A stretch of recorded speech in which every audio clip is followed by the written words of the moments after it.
هو انت يعني عشان عملت لك فيديوهين وقرأت لك كام كتاب كده وقلت للناس انا بعمل فيديوهات على اليوتيوب خلاص بقيت مشهور يعني وخلاص يعني ولا ايه؟ وهتكون يفكر نفسك يا بيه فاهم. لا لا لا لا لا لا يالا، ده انت كنت يالا ما تعرفش حاجه، يالا انت ما كنتش تعرف الالف من كوز الذره، يالا انا هفكرك بماضيك يا حبيبي. ايه الدخله الغريبه دي؟ علاقتك القديمه مع اصحابك وانت كنت في مراحل المدرسه الابتدائيه ثم الاعداديه ثم الثانويه، كل حاجه حرفيا مريتوا بيها سوا.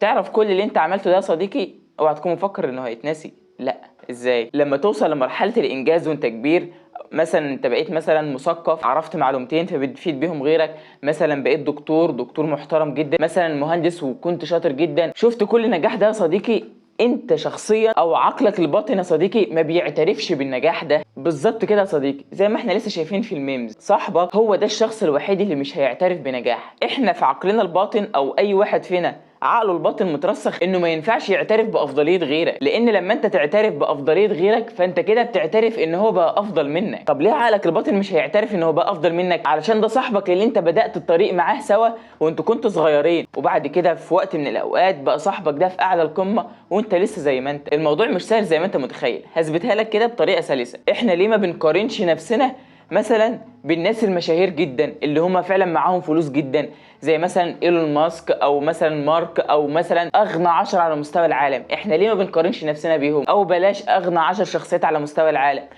اغنى شخصيه مثلا على مستوى السوشيال ميديا او مثلا نجوم السينما او ايا كانت الناس اللي فعلا ناجحه، ان احنا كلنا معترفين ان دولت ناجحين. احنا ليه ما بنقارنش نفسنا بيهم؟ ليه بنفضل نقارن نفسنا باصدقائنا، بابن خالي، بابن عمي، بمثلا ابن خالي مثلا اللي من سني اللي بقى في حته تانية، صاحبي اللي كان مقرب ليا بقى معاه فلوس والكلام ده كله؟ ليه بنقارن نفسنا بالدايره القريبه مننا؟ علشان احنا زي ما احنا ما تقدمناش، طورتش، ما بتعملش اي حاجه في حياتك. فعلشان كده بتبقى صعب انك تعترف بنجاح الناس القريبين منك، عشان هما بيكونوا اتنقلوا نقله كبيره جدا وانت زي ما انت. تعرف يا صديقي ان انت اصلا ما يهمكش ان ممكن يكون في مثلا شاب في مراحل المراهقه 18 سنه ويكون وصل لمرحله انه خد الدكتوراه في مثلا في الرياضيات او في العلوم او في الفيزياء، او مخترع مثلا 21 سنه اخترع ابتكار جديد، انت ما بتشغلش بالك بالكلام ده كله. يقول لك وايه يعني ولا يفرق لي، قدرات العقليه غير قدراته العقليه ولا يفرق لك. لكن انت ازاي قدراتك العقليه هي نفس قدرات عقليه ابن عمك وابن خالك والقريبين منك؟ تعرف كل العباقره وكل العلماء وكل حرفيا اي شخص حقق نجاح باهر في الحياه دي كلها، كلهم بيكونوا خدوا اعلى الدرجات واعلى شهادات من كل دول العالم، الا ان اصدقائهم والناس القريبين منهم او قرايبهم دولت اللي ما بيكونوش معترفين بيهم. ما تاخدش الكلام على صدرك. اقول لك زي مين؟ البخاري وابن سينا ومتنبي ودافنشي وغيرهم من فعلا من العباقرة اللي احنا لسه بنتعلم منهم، دولت عاشوا حياتهم كلهم هربانين، دولتهم او الناس القريبين منهم مش معترفين بنجاحاتهم. اما الدول التانية يا صديقي فبتحترمهم جدا وبياخدوهم بيكونوا زي تمثال، بيعلقوهم زينة فعلا في بلادهم وبيحترموهم جدا، ومش بيبقوش عارفين هم يعملوا لهم ايه عشان يستفادوا من العلم بتاعهم. يا اخي ده وصل حتى للانبياء. يعني مثلا النبي صلى الله عليه وسلم مين اللي اضطهدوا ومين اللي كرشوا ومين اللي ضربوا ومين اللي هانوا؟ ما هم قرايبه وولاد مدينته. النبي صلى الله عليه وسلم عاش على قد ما عاش في مكة وكانوا كلهم بيضطهدوه وبيشتموه، لحد ما فعلا الصحابه والنبي صلى الله عليه وسلم زهق من اللي كان بيحصل وطلع للمدينه. واول ما راح للمدينه ايه؟ شالوه بالترحيب. فعلا عجيب بالنسبه لي يا صديقي ان فعلا تلاقي فيه مشايخ وعلماء ودكاتره بيأثروا على ناس كتيره جدا بالالاف وبالمئات.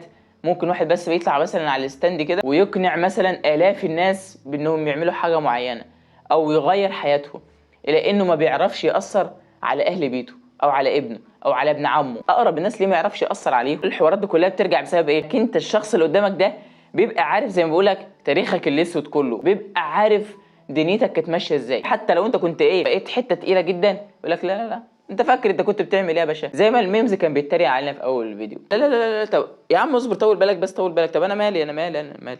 اسكت انت دلوقتي. مش بس كده، بيبقى عارف تاريخك الاسود، بيبقى مرسخ في دماغه كده اللي هو الوجه الاول او الظاهره الاولانيه اللي عارفك بيها، بيبقى حاطط قدامه كده الصوره النمطيه فعلا بتاعت حياتك كلها، واستحاله الصوره النمطيه ديت او الصوره اللي واخدها عنك تتغير. هو خلاص شايفك انت راجل وحش يبقى انت خلاص وحش، شايفك انت راجل تمام يبقى انت تمام مهما تعمل حاجات وحشه. هي خلاص يا باشا انت ما تحاولش تتغير. انا عمال بسمع من ساعتها وبتاع، عايز توصل ايه؟ عايز توصل ايه؟ ها انا معاك. وبالظبط كده. انا بحكي الحوارات دي كلها ليه؟ انا عايز اوصل لك يا صديقي بعد الكلام ده كله انك انت ما تحاولش تبحث عن قيمتك قصاد الناس اللي حواليك. وفي حاجه برضو كمان مهمه، انك انت ما تنعاش هم الانتقادات يا صديقي.